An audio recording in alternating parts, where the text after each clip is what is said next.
नमस्कार, आपण पाहत आहात सतर्क इंडिया न्यूज। एक पाऊल लक्षात येतं। मल्हारपेठ येथे 100 व 200 रुपयाच्या बनावट नोटा देणाऱ्या इसमास पोलिसांनी त्वरित पकडले। मल्हारपेठ पाटण तालुक्यातील मल्हारपेठ येथे 100 रुपये व 200 रुपयाच्या बनावट नोटा देताना व्यापाऱ्यांनी एकास रंगेहात पकडून पोलिसांच्या ताब्यात दिले। याबाबत संबंधितांची कसून चौकशी सुरू असताना गुन्हा दाखल करण्यात आला आहे।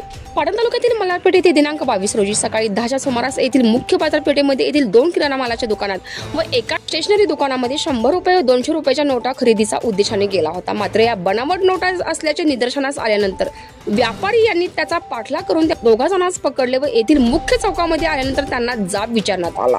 मात्र त्यांच्याकडून उडवाउडीची उत्तरे दिल्यानंतर त्यांना काही व्यापारी यांनी चांगलाच प्रसाद दिला। त्यानंतर अचानक नागरिकांची गर्दी वाढली। यामध्ये एक जण पळून गेला तर दुसऱ्या युवकाला व्यापारी यांनी रंगेहात पकडून पोलीस प्रशासनाकडे स्वाधीन केले। यावेळी त्याच्याजवळ 100 रुपये, 200 रुपये व 500 रुपयाच्या नोटा बनावट नोटा आढळून आल्या। पोलिसांनी त्याची कसून चौकशी केली असता हे दोघे जण अहमदनगर जिल्ह्यातील पाथर्डे येथील असल्याचे निदर्शनास आले। त्याच्याजवळ पॅन कार्ड, आधार कार्ड व पैशाचे पाकिट आढळून आले असून जवळपास 30 ते 40 हजार रुपयाच्या बनावट नोटा त्याच्याजवळ आढळून आल्या आहेत।